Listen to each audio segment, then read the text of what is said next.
नमस्कार दोस्तों, स्वागत है आपका लर्निफाई की यूट्यूब चैनल में। ये है अपनी वर्ल्ड ज्योग्राफी की सीरीज़, जिसमें आज हम शुरू करने जा रहे हैं समुद्र विज्ञान, जिसे कहते हैं ओशनोग्राफी। देखिए, पिछला जो लेक्चर था उसमें हमने एशिया और ऑस्ट्रेलिया की जो प्रमुख प्रमुख नदियाँ थी उनके बारे में जान लिया है, और उसी के साथ ही अपना जो जियोमॉर्फोलॉजी है, भू आकृति विज्ञान, वो समाप्त हो गया है। अब हम शुरू करने जा रहे हैं समुद्र विज्ञान, नया चैप्टर। तो चलिए शुरू करते हैं आज का लेक्चर। इस समुद्र विज्ञान में सबसे पहले हम देख लेते हैं कि क्या क्या कवर हम करेंगे। तो इसमें हम देखेंगे सबसे पहले महासागरीय नित्तल का उच्चावच, है ना, ओशन बॉटम रिलीफ, फिर महासागरीय तापमान, महासागरीय लवणता, महासागरीय तरंगों के बारे में, महासागरीय धाराओं के बारे में, ज्वार भाटा क्या होता है उसके बारे में, फिर प्रवाल भित्तियों के बारे में यानी कोरल जो होते हैं उनके बारे में जानेंगे, है ना। बड़े डीप से आसान बड़ा अच्छे से इनमें जानेंगे कि प्रीलिम्स में या मेंस में कहीं में भी क्वेश्चन बने तो हम उसको सॉल्व कर ले जाएं आराम से, बढ़िया शांति के साथ इनको समझेंगे। तो चलिए शुरू करते हैं आज का लेक्चर। आज का लेक्चर जो है इसमें हम देखने वाले हैं महासागरीय नित्तल का उच्चावच यानी ओशन बॉटम रिलीफ, है ना। आपको देखिए, द्वितीय महायुद्ध जब विश्व युद्ध जब हुआ था उससे पहले लोगों को ऐसा लगता था या सब ऐसे मानते थे कि समुद्र का जो तल है वो एकदम सपाट होगा, है ना। परंतु बाद में जब उस काल में पनडुब्बियां वगैरह उतरी समुद्र में तो उनको पता लगा कि समुद्र का जो उच्चावच है वो समतल नहीं है जैसा सोचा गया था। क्योंकि एक समय में ऐसा माना जाता था कि पृथ्वी जो है वो भी सपाट है, वो भी गोल ना होकर एक सपाट है, परंतु बाद में पता लगा कि नहीं, वो सपाट नहीं है। उसी प्रकार से लगा कि समुद्री तल है वो भी सपाट नहीं है, उसमें भी अलग अलग प्रकार की भू आकृतियाँ बनी हुई है। और उन भू आकृतियाँ वो उनकी विभिन्नता उसमें इतनी है कि वो अगर हम धरातलीय भू आकृतियाँ देखें तो उनसे भी ज़्यादा उन्हें कहा जा सकता है। धरातलीय पर्वतों से ज़्यादा ऊंचे पर्वत वहाँ पर है, धरातलीय जो गर्त हैं उनसे ज़्यादा गहरे गर्त वहाँ पर हैं, है ना। धरातलीय मैदानों से ज़्यादा बड़े मैदान वहाँ पर हैं, है ना। तो उसी के बारे में इस लेक्चर में हम जानने वाले हैं, ठीक है। तो यही पढ़ लेते हैं। यहाँ पर यही लिखा है, महाद्वीपों के विपरीत महासागर एक दूसरे में इतने स्वाभाविक ढंग से विलय होते हैं कि उनका सीमांकन करना कठिन हो जाता है। यानी जैसे महाद्वीपों में तो हम बता सकते हैं उत्तरी अमेरिका, दक्षिणी अमेरिका, ये सब, परंतु महासागर इस प्रकार से मिले हुए ना सब में एक दूसरे में कि उनको बता पाना ही कठिन है कि कौन सा कहाँ। देखिए, ये इंडियन ओशन है, इसको सदर्न ओशन कह दिया। अब मिला हुआ तो एक में ही है, ये पैसिफिक ओशन मिला हुआ है, सॉरी ये पैसिफिक ओशन में मिला हुआ है, इसमें ये अटलांटिक महासागर मिला हुआ है, इसी में आर्कटिक महासागर मिला हुआ है, इसी में ये पैसिफिक देखिए ओशन मिला हुआ है। तो ये पांचों के पांचों महाद्वीप है वो, ये महासागर है वो इसी प्रकार से मिले हुए हैं। तो इनके बीच में अंतर करना आसान नहीं है। और कितने कितने हमारे पास महासागर हैं, तो प्रशांत महासागर, अटलांटिक, हिंद, दक्षिण महासागर और आर्कटिक महासागर। और इन समुद्रों के बीच में देखिए खाड़ियाँ हैं, गल्फ हैं, इनके बीच में अलग अलग बहुत बड़ी इनमें मतलब अलग अलग प्रकार की इनमें भू आकृतियाँ पाई जाती है। तो आप यहाँ पर देख लीजिए पांचों एक बार महासागर। सबसे बड़ा महासागर पैसिफिक ओशन, यहाँ पर है इंडियन ओशन, ये है हिंद महासागर, ठीक है, सॉरी सदर्न ओशन, दक्षिण महासागर, ये है अटलांटिक ओशन, ये है आर्कटिक ओशन, ये तो देखिए यहाँ से लेकर यहाँ तक पृथ्वी गोल है ना, तो ये पैसिफिक ओशन ही है। ठीक है जी, समझ गए, ठीक है। अब देखिए, जो महासागर का अधस्तल बना हुआ है यानी जो इसका नीचे तो तल बना हुआ है वो समुद्र के तल से, यानी समुद्र तल मतलब ऊपर जितना पानी भरा हुआ ऊपर के तली जो है वहाँ तली अलग होता है, तल अलग होता है। तो ऊपर के तल से लेकर नीचे अगर जाते जाएं, है ना, मान लो ये है समुद्र, तो यहाँ तक इसमें पानी भरा हुआ है, तो यहाँ से अगर नीचे की तरफ जाएँ हम तो 3 से 6 किलोमीटर के बीच में पाया जाता है। और उसमें देखिए क्या है, अलग अलग प्रकार की जटिल उसमें भू आकृतियाँ बनी हुई है। जिस प्रकार से धरातल पर बनी हुई है, महाद्वीपों पर बनी हुई है, उसी प्रकार से वहाँ पर भी बनी हुई है। और यहाँ की अगर तली में देखा जाए तो वहाँ के तली में देखिए विश्व की सबसे बड़ी पर्वत श्रृंखलाएँ वहाँ पाई जाती है। विश्व के सबसे बड़े गहरे गर्त जो हैं जैसे मैरियाना ट्रेंच वो वहाँ पाए जाते हैं, ठीक है। और इसी प्रकार से ये ऊबड़ खाबड़ क्षेत्र ये माना जाता है, ठीक है। और इन महाद्वीपों के ये लक्षण किस प्रकार से उत्पन्न हुए हैं, तो जब हम प्लेट टेक्टोनिक्स थियरी देख रहे थे तो प्लेट टेक्टोनिक्स थियरी में मैंने आपको बताया था किस प्रकार से महासागरों का निर्माण होता है, किस प्रकार से मध्य महासागरीय कटकों का निर्माण होता है। तो ये सब चीज़ें जो इनके अंदर भू आकृतियाँ बनी हैं वो किसकी वजह से बनी है, प्लेट टेक्टोनिक्स थियरी, जो प्लेट टेक्टोनिक्स घटनाएं हैं उनकी वजह से बनी है। साथ ही साथ ज्वालामुखी निकल रहे हैं उनकी वजह से, और जो नदियों के द्वारा वहाँ पर निक्षेपण किया जाता है उसके द्वारा ये कार्य होता है, उसके द्वारा भू-आकृतियों का निर्माण होता है।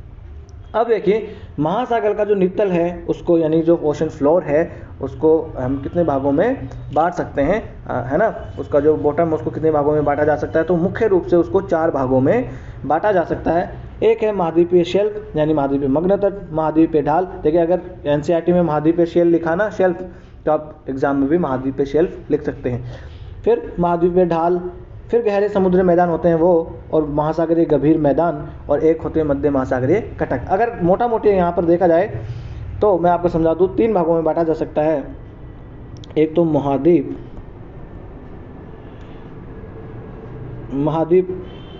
जो के संलग्न जो भू-आकृतियाँ हैं वो, एक होता है मिड ओशनिक रिज यानी मध्य महासागरीय कटक, और एक होता है गंभीर सागरीय मैदान, है ना। ठीक है, इस प्रकार से मिड ओशनिक रिज के बारे में ऑलरेडी हम जब प्लेट टेक्टोनिक्स थ्योरी पढ़ रहे थे तब बहुत अच्छे से हमने पढ़ लिया था। यहाँ हम गंभीर महासागरीय मैदान के बारे में और महाद्वीप महासागर जो यहाँ पर इसके जो संलग्न क्षेत्र है उसके में कौन कौन से जो पाए जाते हैं उनके बारे में हम देखने वाले हैं। तो महाद्वीप और महासागरीय जो है वहाँ के अगर संलग्न क्षेत्र में देखा जाए तो ये वाली चीज़ें भू-आकृतियाँ पाई जाती है। एक तो महाद्वीपीय शेल्फ, महाद्वीपीय ढाल, महाद्वीपीय उभार पाया जाता है, ठीक है, वो उसमें पाया जाता है। तो देखिए यहाँ से मैं आपको बताता हूँ। उसके बाद में देखिए महासागर की जो तली होती है वहाँ पर नीचे और अलग अलग प्रकार की भू-आकृतियाँ पाई जाती है, जैसे कटकें पाई जाती है, पहाड़ियाँ, समुद्री टीला, निमग्न द्वीप, खाइयाँ, खड्डियाँ सब पाई जाते हैं। एक एक करके सब हम डिस्कस कर लेंगे, ठीक है।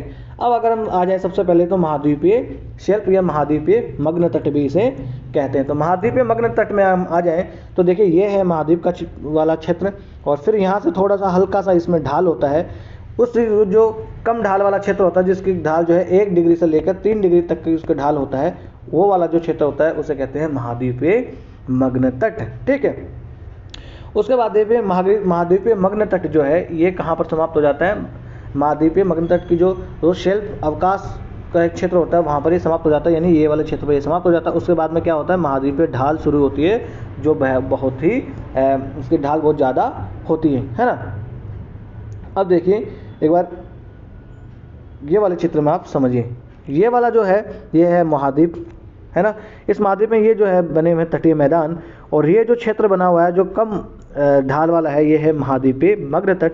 और महाद्वीपीय मग्न तट के बाद में ये गहरा, देखिए आपको एकदम गहराई दिख रही होगी एकदम से ढाल, यह है महाद्वीपीय ढाल। और उसके बाद में देखिए ये थोड़ा सा आपको उभार दिख रहा होगा यहाँ से, ये है महाद्वीपीय उभार। इस महाद्वीपीय उठाव जो उभार है इसमें क्या होता है कि नदियाँ जो अवसाद अपने साथ लाती है, तो तलछट लाती है, वो यहीं पर आकर जमा हो जाता है। और कहीं कहीं पर जहाँ पर ये महाद्वीपीय उभार नहीं होता और वहाँ पर मान लो कि अगर समुद्री गर्त का ही निर्माण हो गया महाद्वीपीय ढाल के पास में, तो ये महाद्वीपीय उभार वहाँ पर नहीं भी पाया जाएगा, है ना। ठीक है, अब चलते हैं आगे। अब देखिए महाद्वीपीय मग्न तट जो है इसकी चौड़ाई देखिए किसी सागर में ज़्यादा हो सकती है, किसी महासागर में कम भी हो सकती है। पर अगर देखा जाए तो औसत रूप से इनकी जो चौड़ाई होती है लगभग 80 किलोमीटर तक होती है। ये माना जा सकता है कि हाँ औसत रूप से 80 किलोमीटर तक होती है, ठीक है।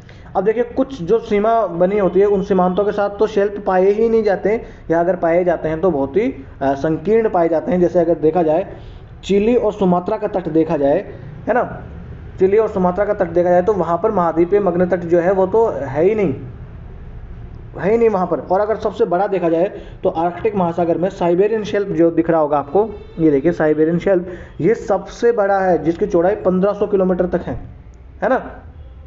फिर और शेल्फ की जो गहराई है वो भी अलग अलग क्षेत्रों में अलग अलग होती है। सामान्य तौर से 600 मीटर तक अगर गहरा देखा जाए ना, 30 मीटर से लेकर 600 मीटर तक गहराई है इसकी महाद्वीपीय मग्न तट की होती है। अब देखिए 600 मीटर तक है इसकी गहराई, इसलिए जितने भी जो समुद्र की सन की जो रेज होती है, जो इसको फोटिक जोन भी कहा जाता है, फोटिक जोन भी इसे कहा जाता है, यानी कि सनलाइट यानी सूर्य की रोशनी सबसे ज़्यादा यहीं पर मिलती है। किसमें, महाद्वीपीय मग्न तट में। कहीं कहीं ये कम भी हो सकता है, कहीं कहीं पे ये ज़्यादा भी हो सकता है। जैसे हमने देखा सुमात्रा में और जो चिली है वहाँ पर तो है ही नहीं, है ना। और अगर देखा जाए अगर कहाँ पर सबसे ज़्यादा है, तो अगर देखा जाए तो जो आर्कटिक ओशन है, वहाँ की जो साइबेरियन शेल्फ है वो सबसे बड़ी है दुनिया की। 1500 मीटर तक, 1500 किलोमीटर तक जो है वो चौड़ी है। और उसके अगर दूसरी तरफ देखें तो चिली और सुमात्रा के तट पर तो ये है ही नहीं। चिली कहाँ है, तो दक्षिणी अमेरिका में है, पैसिफिक महासागर से लगती हुई। और उसके बाद में अगर देखा जाए सुमात्रा जावा कहाँ है, तो इंडोनेशिया का भाग है।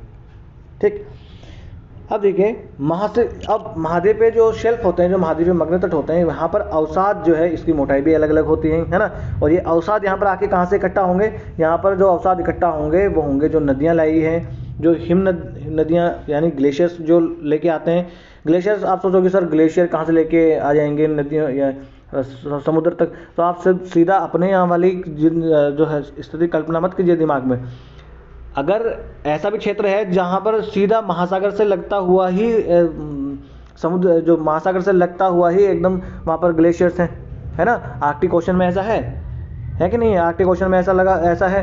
फिर अगर देखा जाए तो अंटार्कटिका महाद्वीप है, वहाँ पर भी इस प्रकार से पाए जाते हैं। तो वो सब हिमनदियाँ वगैरह पवनों के द्वारा जो अवसाद लाए जाते हैं वो कहाँ पर ही जमा होंगे, वो महाद्वीपीय मग्न तटों पर ही जमा होते हैं। ठीक है, फिर देखिए ये मछलियाँ वगैरह ये सब ज़्यादा कहाँ पाए जाते हैं, ये प्लांट्स वगैरह ये सब कहाँ ज़्यादा पाए जाएंगे, महाद्वीपीय मग्न तट पर, है ना। मैक्सिमम जो जैव विविधता पाई जाती है वो महाद्वीपीय मग्न तटों पर ही पाई जाती है। तो ये सब चीज़ें जब मर जाएंगी तो ये जमा कहाँ पर होंगी, इनके वो यहीं पर मरेंगे, यहीं पर जमा होंगी। और इनकी वजह से यहाँ पर जीवाश्मी अवसाद भी बनते हैं और जीवाश्मी ईंधन के स्रोत भी यहाँ पर बनते हैं, जैसे कि पेट्रोलियम वगैरह हो गया, ये सब चीज़ें, गैस वगैरह हो गई, नेचुरल गैस, ये सब चीज़ें कहाँ से मिलती है, यह महाद्वीपीय मग्न तटों से ही प्राप्त होती है।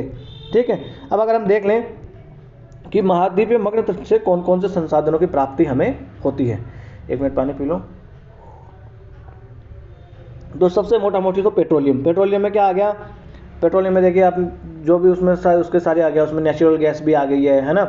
उसमें अगर आप देखें तो फिर पेट्रोल डीजल ये सब निकलते हैं, वो सब है ना, क्रूड ऑयल वगैरह सारा।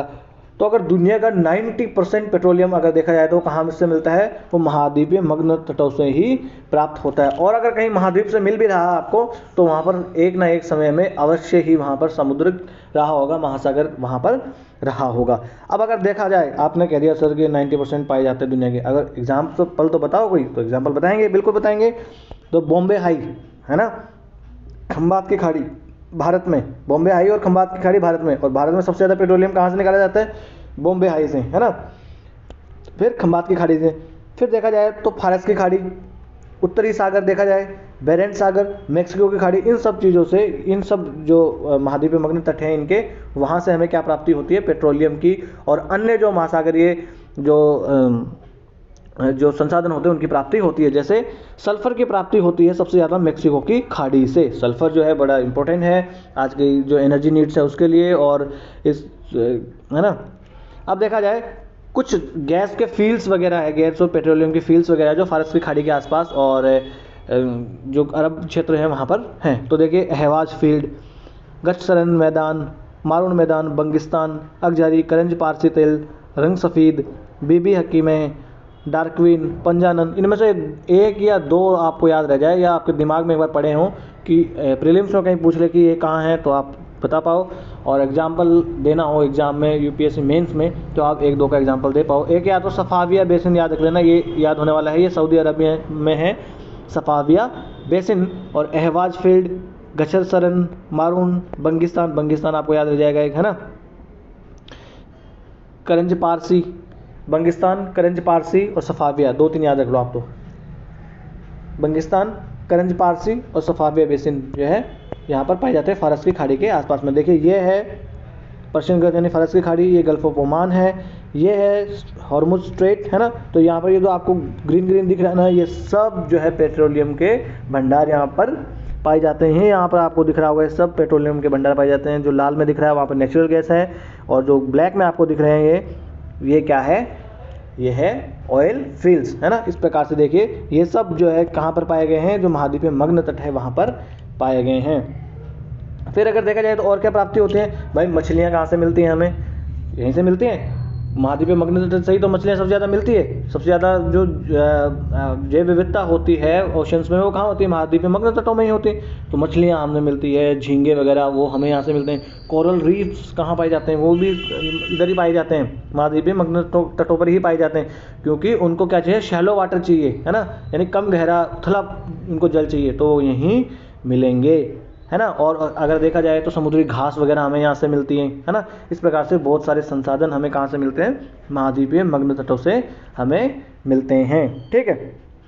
इस प्रकार से देखिए ये आर्कटिक क्षेत्र है पूरा। इस आर्कटिक क्षेत्र में एक आर्कटिक काउंसिल बनी हुई है। इसके बारे में, इससे मिलता जुला टॉपिक है, तो हम इसके बारे में भी जान लेते हैं, ठीक है ना। तो आर्कटिक ओशन क्या है? तो आर्कटिक ओशन का इसका सबसे पहले तो इसका सचिवालय कहाँ है? तो वह है ट्रोम्सो, नॉर्वे में इसका सचिवालय है आर्कटिक ओशन का। और ये किस लिए बनाई गई है?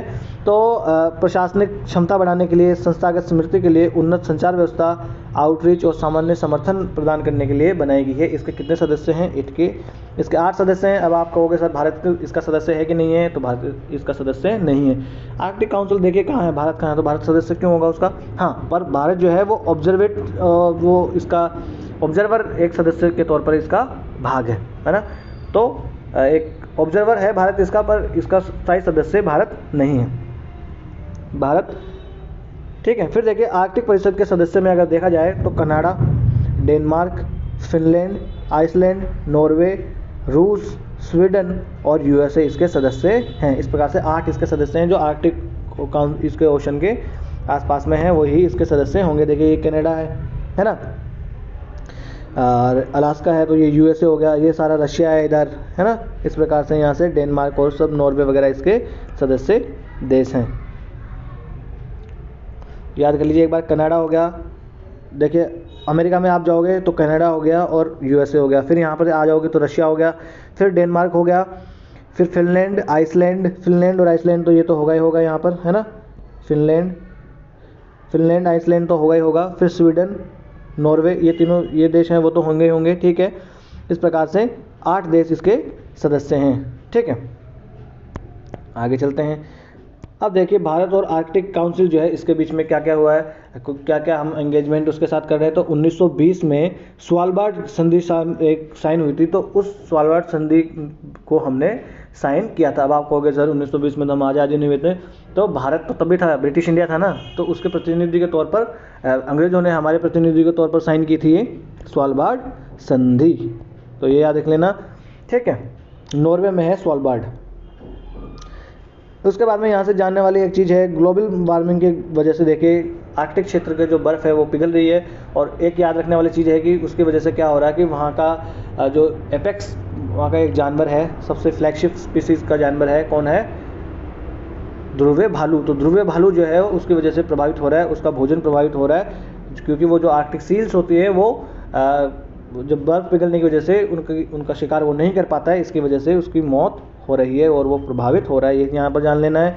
और जैसे जैसे ग्लोबल वार्मिंग की वजह से वहाँ की बर्फ़ पिघल रही है, उस बर्फ़ के पिघलने की वजह से देखिए नए नए रूट्स जो है ना, जैसे रशिया ने का बेरिंग सागर से रशिया ने नया रूट निकाल लिया यहाँ से, जो कि पहले जमा हुआ होता था, ये बेरिंग सागर है ना, कारासाई सी, तो जो पहले जमा हुआ होता था, अब वहाँ से नए नए रूट्स जो है वो बन रहे हैं व्यापार वाणिज्य के आवागमन के लिए। तो इसकी वजह से सब लोग वहाँ पर नज़र रखे हुए हैं। और जब बर्फ़ वहाँ पिघल रही है तो वहाँ पर देखिए इंसान है, खुदाई तो करेगा, खुदाई करेगा तो पेट्रोलियम वगैरह वहाँ पर बहुत है, तो इस सब के लिए भारत भी वहाँ पर एक बारीकी से नज़र रखा हुआ है। तो भारत का वहाँ पर देखिए एक स्थायी वहाँ पर हमने एक रिसर्च स्टेशन भी बना रखा है जिसका नाम है हिमाद्री। ये देखिए हिमाद्री जिसका नाम है। और भारत की ओर से कौन जो है वो वहाँ पर उसके साथ कोऑर्डिनेट करता है, तो पृथ्वी विज्ञान मंत्रालय है ना, अर्थ साइंस मिनिस्ट्री, वो हमारी तौर से, भारत की ओर से वहाँ पर कोऑर्डिनेट करती है। और जो अर्थ साइंस मिनिस्ट्री है उसने भारत की आर्कटिक के लिए हमने एक नीति भी घोषित की है, जिसका शीर्षक क्या था? भारत और आर्कटिक सतत विकास के लिए साझेदारी का निर्माण, ठीक है। और इस प्रकार से हम उसके पर्यवेक्षक यानी ऑब्जर्वर उसके सदस्य हैं। और जो हमारी भारत की आर्कटिक नीति है उसके प्रावधान इस प्रकार से हैं, उसके 6 स्तंभ है। ये 6 स्तंभ याद रख लेना, ये प्रीलिम्स में भी पूछे जा सकते हैं और मेंस में भी पूछे जा सकते हैं। विज्ञान और अनुसंधान, पर्यावरण संरक्षण, आर्थिक एवं मानव विकास, परिवहन और कनेक्टिविटी, शासन और अंतर्राष्ट्रीय सहयोग, राष्ट्रीय क्षमता निर्माण। इस प्रकार से 6 इसके स्तंभ है हमारी जो आर्कटिक पॉलिसी है। आर्कटिक पॉलिसी हम कब लेके आए थे? 2022 में, यानी कि अभी तो नई है, तो आर्कटिक पॉलिसी पूछी जा सकती है ना। 6 स्तंभ है इसके: विज्ञान और अनुसंधान, पर्यावरण संरक्षण, आर्थिक एवं मानव विकास, परिवहन और कनेक्टिविटी, शासन और अंतर्राष्ट्रीय सहयोग, राष्ट्रीय क्षमता निर्माण। ठीक है, आगे चलें। अब देखिए महाद्वीपीय मग्न तट हमने देख लिया, उसके बाद में महाद्वीपीय मग्न तट पर हमने अलग अलग प्रकार के संसाधन देख लिए। उन्हीं संसाधनों में है प्लेसर डिपॉजिट पाए जाते हैं, है ना। तो और मेक्सिको की खाड़ी में सल्फर के भंडार पाए जाते हैं, हमने देख लिया। प्लेसर डिपॉजिट्स क्या होते हैं? तो जो नदियाँ होती हैं उनकी तली में खनिजों का जो अवसाद होता है वो वहाँ पर निक्षेपित हो जाता है, और फिर वो नदी के साथ साथ, नदी के बहाव के साथ साथ वो जाके समुद्रों में भी जमा हो जाता है, और वही जो है उसे कहते हैं प्लेसर निक्षेप। इसमें सोना भी हो सकता है, बहुत सारी बहुमूल्य धातु इसमें हो सकते हैं। जैसे केरल के तट पर मोनोजाइट मृदा, वो भी एक निक्षेप का ही उदाहरण है। अलास्का में सोना मिलता है। ब्राज़ील और ऑस्ट्रेलिया के तट पर जिरकोनियम मिलता है। और दक्षिणी अफ्रीका में हीरे जो है मिलते हैं प्लेसर निक्षेप के रूप में, याद रख लेना आपको। फिर महाद्वीपीय मग्न तटों से और हमें क्या मिलता है? मछलियाँ हमें मिलती है, समुद्री शैवाल मिलता है, मोती, कैल्शियम जो है, इन सब की प्राप्ति हमें होती है ना। इस प्रकार से हमने ये देख लिया कि महाद्वीपीय मग्न तटों से हमें किस किस चीज़ों की, कौन कौन से संसाधनों की प्राप्ति होती है। अब आ जाते हैं महाद्वीपीय ढाल। तो महाद्वीपीय मग्न तट के बाद में आ जाते हैं महाद्वीपीय ढाल। तो ये देखिए, ये है अपना महाद्वीप के बाद में ये अपनी कोस्ट लाइन है यहाँ तक, और ये जो है ये है महाद्वीपीय मग्न तट। और महाद्वीपीय मग्न तट के बाद में ये जो ढाल आपको दिख रही है, ये ढाल है महाद्वीपीय ढाल। और ये महाद्वीपीय ढाल जो है एकदम से तीव्र ढाल इसकी होती है, 2 से 5 डिग्री के बीच में इसकी ढाल प्रवणता होती है। और इसकी गहराई देखिए 200 मीटर से लेकर 300 मीटर तक हो सकती है। और ये ढाल क्या दिखाती है कि भैया ये जो ढाल हो गई, इसका मतलब है कि अब महाद्वीपों की ये प्लेट है वो समाप्त हो गई, और यहाँ से ओशन प्लेट जो है शुरू हो गई है। और इसी जो महाद्वीपीय ढाल है इसमें गंभीर जो कैनियन जो है वो भी दिखाई पड़ती है। तो कैनियन क्या होता है? मैंने बताया था आपको, कैनियन और गॉर्ज। तो वी आकार जैसी घाटियाँ होती हैं वो होती है कैनियन, और जो इस प्रकार से सीधी खड़ी होती है वो होती है गॉर्ज, है ना। तो कैनियन जो है उनका निर्माण होता है। और विश्व की अगर सबसे बड़े कैनियन देखा जाए तो वो कैनियन महासागरों में है, महाद्वीपों पर नहीं है ना। ये आपको याद रह जाएगा, यहाँ पर चित्र की सहायता से अच्छे समझाया गया आपको। ये देखिए महाद्वीपीय मग्न तट है, ये महाद्वीपीय ढाल है, और महाद्वीपीय ढाल के बाद में आता है महाद्वीपीय उभार। परंतु अगर उसके किनारों पर ही महाद्वीपीय गर्त है, तो ये ट्रेंचेस हैं, तो ट्रेंचेस की वजह से ये महाद्वीपीय उभार नहीं होगा, है ना। तो महाद्वीपीय उभार वैसा होता क्यों है? जैसे मैं आपको समझाऊँ, यहाँ ये देख लीजिए अपना महाद्वीप है, यहाँ से अगर हम देख ले तो ये महाद्वीपीय मग्न तट हो गया, ये महाद्वीपीय ढाल हो गया। इस प्रकार से उभार होता है ना। परंतु ये उभार अगर इस प्रकार से, फिर ये महाद्वीपीय अपना महासागरीय वो हो जाता है। यहाँ पर देखिए उभार जो है, ये उभार नहीं पाया जाएगा जब इस महाद्वीपीय ढाल के किनारों पर ही गर्त हो। ये उभार बनता क्यों है? यहाँ से जो नदियों के द्वारा अवसाद लाए जाते हैं वो यहाँ पर भी इकट्ठा कर दिए जाते हैं, इसकी वजह से यहाँ पर उभार बन जाता है। और जब यहाँ पर गर्त होगा तो ये तलछट कहाँ चले जाएंगे? अवसाद उस गर्त में चले जाएंगे, तो उभार का निर्माण वहाँ पर नहीं होगा, है ना। ठीक है, उसके बाद में महाद्वीपीय हमने देख लिया, मग्न तट, मग्न ढाल देख लिया। उसके बाद में महाद्वीपीय उभार आता है। महाद्वीपीय उभार के बाद में ये तो यहाँ पर समाप्त हो जाता है। उसके बाद में महाद्वीपीय महासागरीय गंभीर मैदान जो होते हैं उनके बारे में हम देख लेते हैं। तो गंभीर सागरीय मैदान का मतलब होता है कि गहराई पर जो महासागर में मैदान जो है उपस्थित है वो, है ना। तो 40% जो है महासागरों का वो है मैदानों के रूप में, और बाकी 60% में बाकी अन्य प्रकार की भू-आकृतियाँ उनमें हैं। ये चित्र की सहायता से आप देख लेना कौन कौन सी है, ठीक है। अब देख लिए बड़े ही मंद ढाल वाले होते हैं, और विश्व के सबसे चिकने और सबसे सपाट भाग इनको माना जाता है। 3 से 6,000 मीटर की गहराई पर ये पाए जाते हैं। और यहाँ पर भी देखिए महीन गाद के रूप में यहाँ पर जो है अवसाद इकट्ठा, वहाँ पर मृत्तिका और गाद वहाँ पर इकट्ठा हो जाती है ना। कहाँ पर? महाद्वीपीय जो गंभीर सागरीय मैदान है वहाँ पर। अगर आपने नहीं देखा हो नेशनल जियोग्राफिक या डिस्कवरी चैनल पर, तो आप जाके देखेगा, वहाँ पर आपको महासागर की जब तली दिखाई जाएगी तो वहाँ पर कौन कौन से जीव रहते हैं, है ना। बेंथम जिन्हें कहते हैं, तो वो जीव कौन कौन से रहते हैं, उन जीवों के बारे में आप एक बार देख लीजिए, क्योंकि यूपीएससी वहाँ से क्वेश्चन पूछती है, ठीक है। आपके मनोरंजन का मनोरंजन हो जाएगा, और आपका एग्जाम की दृष्टि से पढ़ने वाली चीज़ें भी आपकी कवर हो जाएगी। अब देखिए आ जाते हैं अब हमने महाद्वीपीय मग्न तटों पर कौन कौन से पाए जाते हैं वो देख लिया। अब गंभीर महासागरीय मैदान जो है वहाँ पर भी तो कुछ संसाधन पाए जाते होंगे, तो वहाँ पर बहुत सारे संसाधन पाए जाते हैं। एक तो देखिए क्या, अब बड़ी बड़ी मछलियाँ वगैरह हैं, बड़े बड़े कुछ ऐसा जीव हैं जो महासागर की गहराई में पाए जाते हैं।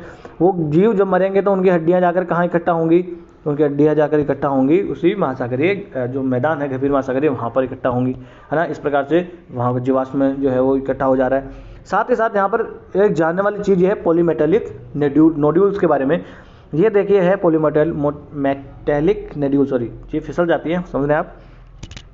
पॉलीमेटेलिक नोड्यूल होते हैं क्या, देखें इन्हें मैंगनीज नोड्यूल्स भी कहा जाता है आमतौर पर।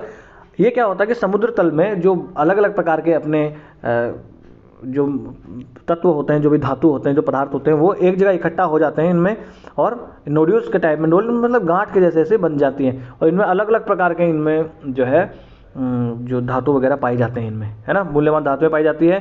जैसे मुख्य रूप से ये मैंगनीज और लोहे के ऑक्साइड्स के रूप में केंद्रित होते हैं, परंतु इनमें बड़ी मात्रा में अलग अलग प्रकार की मूल्यवान धातुएं भी पाई जाती है, जैसे कि निकल, तांबा, मैंगनीज, इस प्रकार की दुर्लभ धातुएं यहाँ पर पाई जाती है, जिनका इस्तेमाल कहाँ हो सकता है, जहाँ डिफेंस में इनका इस्तेमाल हो सकता है, और अपनी जो नई नई टेक्नोलॉजी आ रही है टेक्नोलॉजीज, उसमें इसका इस्तेमाल हो सकता है।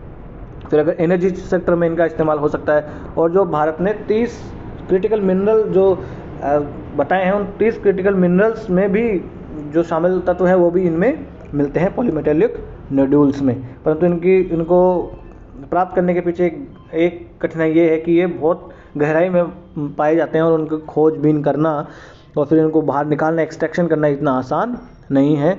हालांकि जो सेंट्रल इंडियन ओशन बेसिन है वहाँ पर हमको खुदाई करने की और पॉलीमेटेलिक नोड्यूल करने की इंटरनेशनल सीबेड अथॉरिटी ने हमको परमिशन भी दी है ना। देखिए यहाँ से देखिए, ये है प्रेस इंफॉर्मेशन ब्यूरो का 2017 का एक प्रेस नोट। इसमें मैं आपको बता दूं जूम करके, ऑथेंटिक सोर्स से पढ़ेंगे हम सब कुछ चीज़ें। तो यहाँ पर क्या लिखा हुआ है, देखिए India's exclusive rights to explore polymetallic nodules from sea bed in central Indian ocean basin have been extended by 5 years. 2017 की बात है ना, तो 5 साल के लिए तब तक बढ़ा दिया गया। इस प्रकार से 75,000 स्क्वायर किलोमीटर है, वहाँ तक का हमें इंटरनेशनल सी बेड अथॉरिटी है उसने हमें दे दिया है आदेश कि आप जाओ वहाँ पर खुदाई करो और पॉलीमेटेलिक नोड्यूल्स जो है वो निकाल कर लेकर आओ, है ना। ये प्रेस नोट आप आराम से एक बार जूम करके पढ़ लीजिएगा पीडीएफ से। इसका सार तो मैंने वैसे यहाँ पर लिख ही दिया है। अब आ जाते हैं हम वापस यहाँ पर। इस प्रकार से 2017 में जो किंगस्टन जमैका, हालांकि देखिए जो इंटरनेशनल सी बेड अथॉरिटी है इसका जो हेडक्वार्टर है वो भी किंगस्टन जमैका में ही है। तो 2017 में जो बैठक हुई थी उसमें हमें 5 साल के लिए और इसको खोदने के लिए, पॉलीमेटेलिक नोड्यूल्स के लिए 5 साल के लिए और हमें बढ़ावा इसको मिल गया है कि हाँ 5 साल तक आप एक्सटेंड हो गया आपका राइट्स वहाँ पर इन सेंट्रल इंडियन ओशन बेसिन में। ये देखिए है सेंट्रल इंडियन ओशन बेसिन, है ना। पर अपने पास इसमें टेक्नोलॉजी भी नहीं है और संसाधन भी नहीं है कि हम ये खोदबीन के निकाल पाएँ, ठीक है। देखिए यही इसकी जो है वो प्रेस नोट का यहाँ पर सार ही बताया गया है कि इंटरनेशनल सीबेड अथॉरिटी है उसने हमें 75,000 वर्ग किलोमीटर का जो क्षेत्र है, जल क्षेत्र, उसमें हमें सेंट्रल इंडियन ओशन बेसिन में हमें खुदाई करने का वहाँ पर राइट्स जो है दिया गया है इंटरनेशनल सीबेड अथॉरिटी ने, ठीक है। मैंगनीज और लोहे के अलावा इनमें क्या क्या पाया जाता है, जैसे निकल, तांबा, कोबाल्ट, सीसा, मोल्डिडेनम, कैडमियम, वेनेडियम, टाइटेनियम, है ना, वो सब पाया जाता है इन चीज़ों में, जो पॉलीमेटेलिक नोड्यूल्स होते हैं इनमें, है ना।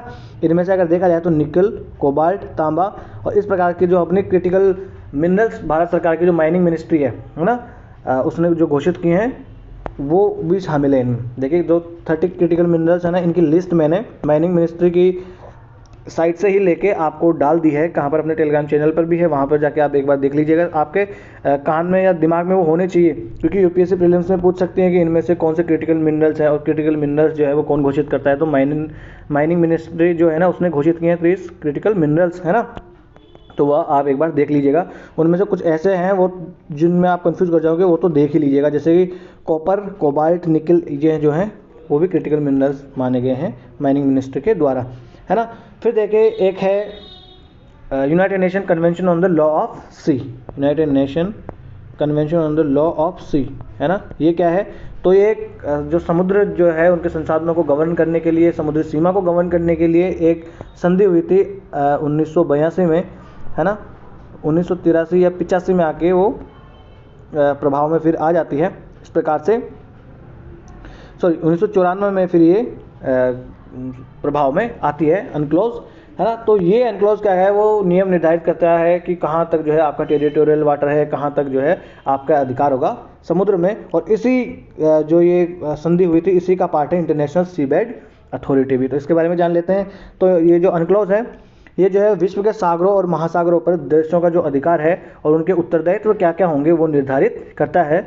और साथ ही साथ समुद्री साधन जो हैं, जो संसाधन है, उनके प्रयोग कौन सा देश किस प्रकार से करेगा, इसके लिए भी नियम ये बनाता है कि भैया आप जो है वहाँ पर पोल्यूशन नहीं फैलाओगे, है ना, वहाँ की मरीन डाइवर्सिटी को कोई प्रभाव नहीं पड़ना चाहिए। इस प्रकार से 1982 में ये समझौता तैयार हो गया था, परंतु इसकी एक शर्त थी कि 60 देश जब इस पर साइन करेंगे ना तब ये प्रभाव में आएगा। और फिर 1994 में गुयाना नाम का जो देश होता है इस पर साइन करने वाला 60वां देश होता है।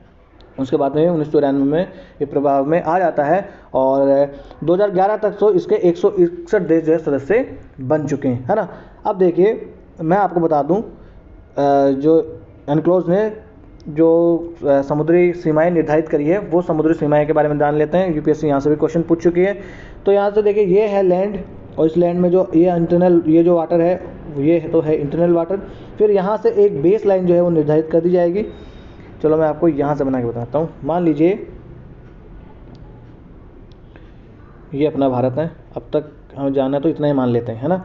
अब यहाँ से मान लीजिए ये खाड़ी वाला क्षेत्र है, ये वाला जो क्षेत्र है, तो यहाँ से एक बेस लाइन पहले निर्धारित कर दी जाएगी। मान लीजिए ये बेस लाइन निर्धारित कर दी, इस बेस लाइन ये के अंदर होगा वो तो इंटरनल वाटर होगा, आंतरिक जल,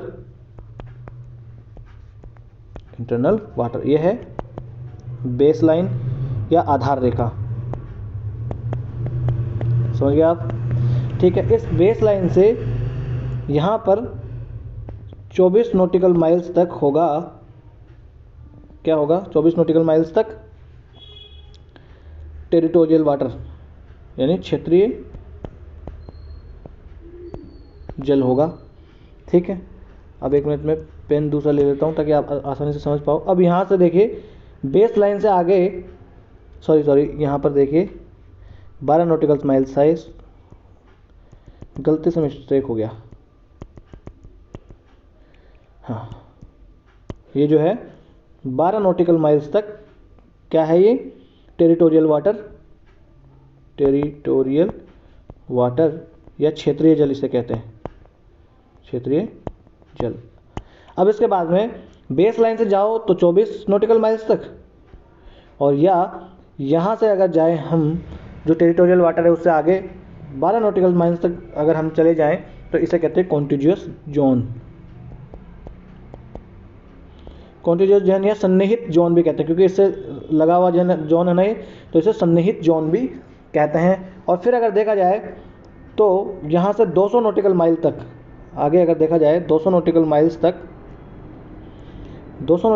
तक जो है वो आता है EEZ, एक्सक्लूसिव इकोनॉमिक जोन। और इससे आगे जो आ जाता है वो आ जाता है हाई सीज। समझ में आ गया आपको। यहाँ से समझने के बाद में अब आ जाते हैं यहाँ चित्र पर, और यहाँ बढ़िया से हम समझ लेते हैं।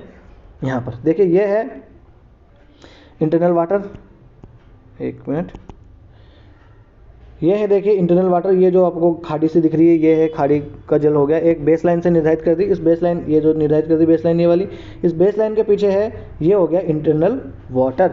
इस इंटरनल वाटर में क्या होता है, जैसे कि कोई जलाशय हो गया, कोई नदियाँ वगैरह अपनी हो गई, है ना, जो एस्चुरीज बनाती है नदियाँ, वो वाला क्षेत्र हो गया। इस क्षेत्र में देखिए भारत जो भी देश है उसको क्या क्या अधिकार होंगे, इस क्षेत्र में जो इंटरनल वाटर है वहाँ पर देश अपने हिसाब से किसी भी प्रकार का नियम बना सकता है। और कोई दूसरे देश की कोई भी अगर जहाज यहाँ पर आ रहा हो तो उसे घुसने से मना किया जा सकता है ना, ठीक है, उसको यहाँ पर घुसने से मना किया जा सकता है, भले ही वो यहाँ से गुजरने के लिए ही आई हो, रुकने के लिए नहीं आई हो, तो भी जो है वो देश का ये अधिकार है कि वो इसे रोक सकता है। अब देखिए इससे आगे 12 नॉटिकल माइल्स तक होता है टेरिटोरियल वाटर। ये बेस लाइन है, बेस लाइन से 12 नॉटिकल माइल्स तक होता है 12 नॉटिकल माइल्स तक टेरिटोरियल वाटर, जिसे क्षेत्रीय जल या प्रादेशिक जल भी कहते हैं। अब इसमें क्या होता है क्षेत्रीय जल में, इसके अंदर देखिए ये उस राष्ट्र का पूरा इसको माना जाता है, पूरा भाग इसको उसी देश का माना जाता है जिस देश से संबंधित है। मान लो हम भारत की कल्पना कर रहे हैं तो ये भारत का क्षेत्र माना जाएगा। इसमें देखिए वो अपने राष्ट्र के अनुसार कानून बना सकता है, टेरिटोरियल जो वाटर है उसमें, ठीक है। और फिर देखिए यहाँ के जो भी संसाधन है वो अपनी मर्जी के अनुसार उनका इस्तेमाल भी कर सकता है। और अगर कोई विदेशी नौका है वो यहाँ से निश्चल परिवहन का अधिकार उसको है। निश्चल परिवहन का अधिकार मतलब यहाँ से वो शांतिपूर्वक ढंग से वो आगे निकल सकती है, इस प्रकार से रुक नहीं सकती, आगे निकल सकती, इसका अधिकार है उसको। शांतिपूर्वक ढंग से डिसेंट पैसेज का जो है उसको यहाँ पर अधिकार है, दूसरे देश की नौका अगर कोई गुजर रही हो तो, है ना। पर उसका बताना तो पड़ेगा भारत को कि हाँ भाई हम यहाँ से जा रहे हैं। फिर भारत बोलेगा भाई जा रहे हो शांतिपूर्वक तो जाओ, हाँ सफ़ेद झंडा लगा लो, निकलो यहाँ से, है ना। इस प्रकार से वो बिना रुके सीधा यहाँ से जहाज कोई दूसरे राष्ट्र की जा सकती है, ठीक है। और उस राष्ट्र की सीमा सुरक्षा वगैरह में कोई वो चूक नहीं करनी चाहिए, नहीं तो भैया उड़ा देगा फिर भारत, ठीक है। हालांकि अगर आपातकाल स्थिति हो तो फिर वो भारत जो है ऐसे जहाज को आने से रोक भी सकता है। भाई आपातकाल में तो कुछ भी हो संभव है। इस प्रकार से देख लिया हमने जो इंटरनल वाटर है वहाँ पर तो कोई जहाज आ भी नहीं सकती, मगर जो टेरिटोरियल सी है 12 नॉटिकल माइल्स वाला, यहाँ पर देखिए बच्चे कंफ्यूज होते हैं इसलिए मैं बार बार बता रहा हूँ। तो टेरिटोरियल वाटर में जो है डिसेंट पैसेज जो है वो कर सकती है कोई जहाज, निश्चल प्रवाह किया जा सकता है बिना रुके, इमरजेंसी में उससे रोका भी जा सकता है। उसके बाद में देखिए आ जाता है कॉन्टिन्यूअस जोन। कॉन्टिन्यूअस जोन जो है वो वहाँ से जो क्षेत्रीय जल है अपने टेरिटोरियल वाटर है उससे आगे 12 नॉटिकल माइल्स या बेस लाइन से 24 नॉटिकल माइल तक ये होता है। वहाँ पर देखिए 4 क्षेत्रों में वहाँ की सरकार जो है, यानी भारत के मामले में भारत की सरकार को 4 क्षेत्रों में कानून लागू करने की आज्ञा दी गई है। एक तो प्रदूषण से संबंधित, एक कोई टैक्स लगाना है, एक कोई सीमा शुल्क लगानी है, ठीक है, और एक होता है अप्रवासन यानी इमिग्रेशन से संबंधित। ये चारों चीज़ें रट लेना है, एक पॉल्यूशन, टैक्स, सीमा शुल्क और अप्रवासन यानी इमिग्रेशन। ये 4 चीज़ों से संबंधित जो है वो उस देश की सरकार कानून बना सकती है। टैक्स, पोल्यूशन, इमिग्रेशन और सीमा शुल्क। टैक्स, इमिग्रेशन, पोल्यूशन और सीमा शुल्क जो है उस पर वो देश की सरकार कानून बना सकती है। उसके बाद में देखिए आता है एक्सक्लूसिव इकोनॉमिक जोन। तो एक्सक्लूसिव इकोनॉमिक जोन कहाँ से, बेस लाइन जो है उस बेस लाइन से 200 नॉटिकल माइल अगर आगे चला जाए तो उस 200 नॉटिकल माइल तक होता है एक्सक्लूसिव इकोनॉमिक जोन। और उस एक्सक्लूसिव इकोनॉमिक जोन में क्या होता है, उस राष्ट्र के जितने भी संसाधन वहाँ पर होते हैं वो सारे संसाधन जो है उस पर अधिकार होता है किसका, उस राष्ट्र का। वहाँ पर खोज कर सकता है, ठीक है, किसी देश से या किसी अथॉरिटी से आज्ञा लिए बिना वहाँ पर खोज कर सकता है, वहाँ पर जाकर वो खुदाई कर सकता है, वहाँ के संसाधन जो है उनको हार्नेस कर सकता है, ठीक है, ठीक है।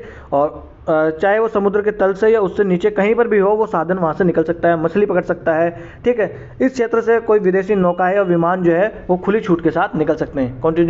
जो एक्सक्लूसिव इकोनॉमिक जोन है ना, वहाँ से कोई देश की जहाज़ गुजर रही है जा सकती है आराम से, कोई हवाई जहाज़ जा रही है ऊपर से उड़ के वो भी आराम से जा सकती है। और यहाँ के विदेशी राष्ट्र और जो कंपनियां हैं वो संचार के तार भी समुद्र तल पर लगा सकती है कि उस एक्सक्लूसिव इकोनॉमिक जोन है इंडिया का, मगर वहाँ से अगर मान लो पाकिस्तान जो है वो अपनी समुद्र के में से वो संचार की तार लाइन बिछा के लेके जा रही हो उधर बांग्लादेश की तरफ, तो वो ले जा सकती है, उसे हम भारत मना उसे नहीं कर सकता। तो ये याद हो गया 4 प्रकार के, है ना। एक बार मैं फिर से आपको समझा दूँ। मान लीजिए ये अपना भारत है, मान के लीजिए है ये, है ना। तो यहाँ से जो इंटरनल वाटर, एक तो पहले बेस लाइन होगी, इस बेस लाइन से अंदर जो होगा इंटरनल वाटर यानी आंतरिक जल। इस आंतरिक जल पर पूरे संपूर्ण अधिकार भारत सरकार के होंगे, जैसे भी नियम बनाए। और यहाँ से कोई जहाज जो है वो डिसेंट जहाँ यहाँ से पैसेज भी नहीं ले सकती, ठीक है। उसके बाद में इस बेस लाइन से 12 नॉटिकल माइल्स तक आगे होता है टेरिटोरियल वाटर। टेरिटोरियल वाटर से देखिए कोई डिसेंट अगर आपको जब पैसेज किसी जहाज को लेना है तो वो जा सकती है, मगर इमरजेंसी में उसे रोका जा सकता है। और बाकी अधिकार तो सारे भारत सरकार के ही होंगे अगर भारत के मामले में। फिर अगर देखा जाए तो इससे आगे 12 नॉटिकल माइल्स तक, टेरिटोरियल वाटर से 12 नॉटिकल माइल आगे या बेस लाइन से 24 नॉटिकल माइल तक होता है कॉन्टिन्यूअस जोन।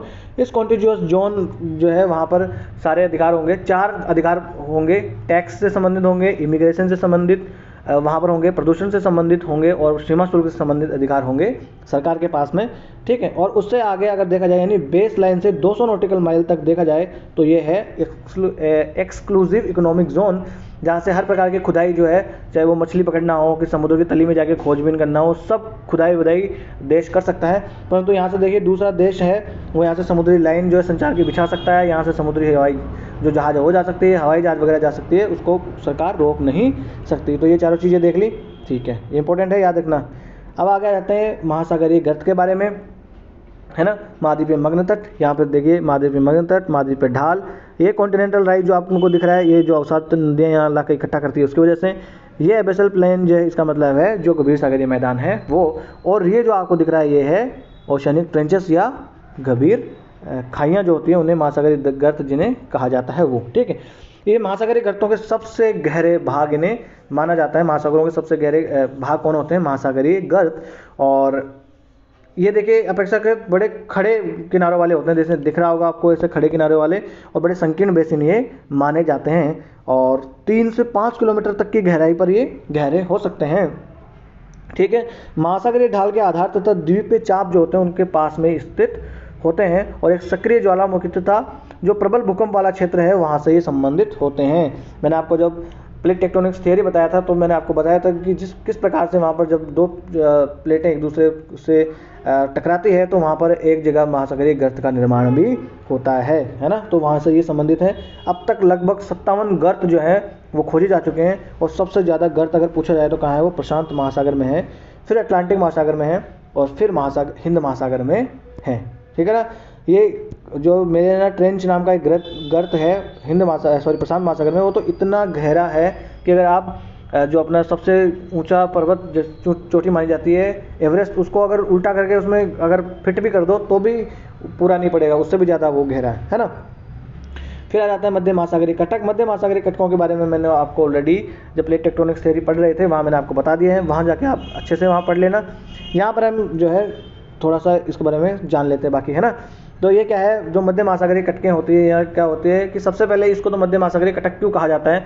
क्योंकि सबसे पहले इसे खोजा गया था अटलांटिक महासागर में द्वितीय विश्व युद्ध के समय, और वो अटलांटिक महासागर के एकदम बीचों बीच गुजरती है, इसलिए इसको मध्य महासागरीय कटक का नाम दे दिया गया। हालांकि सभी महासागरों में ये बीच से नहीं गुजरती है। देखिए ये प्रशांत महासागर में कहाँ से बीच से गुजर रही है, ये हिंद महासागर में बीच में नहीं गुजर रही है ना, इस प्रकार से, ठीक है।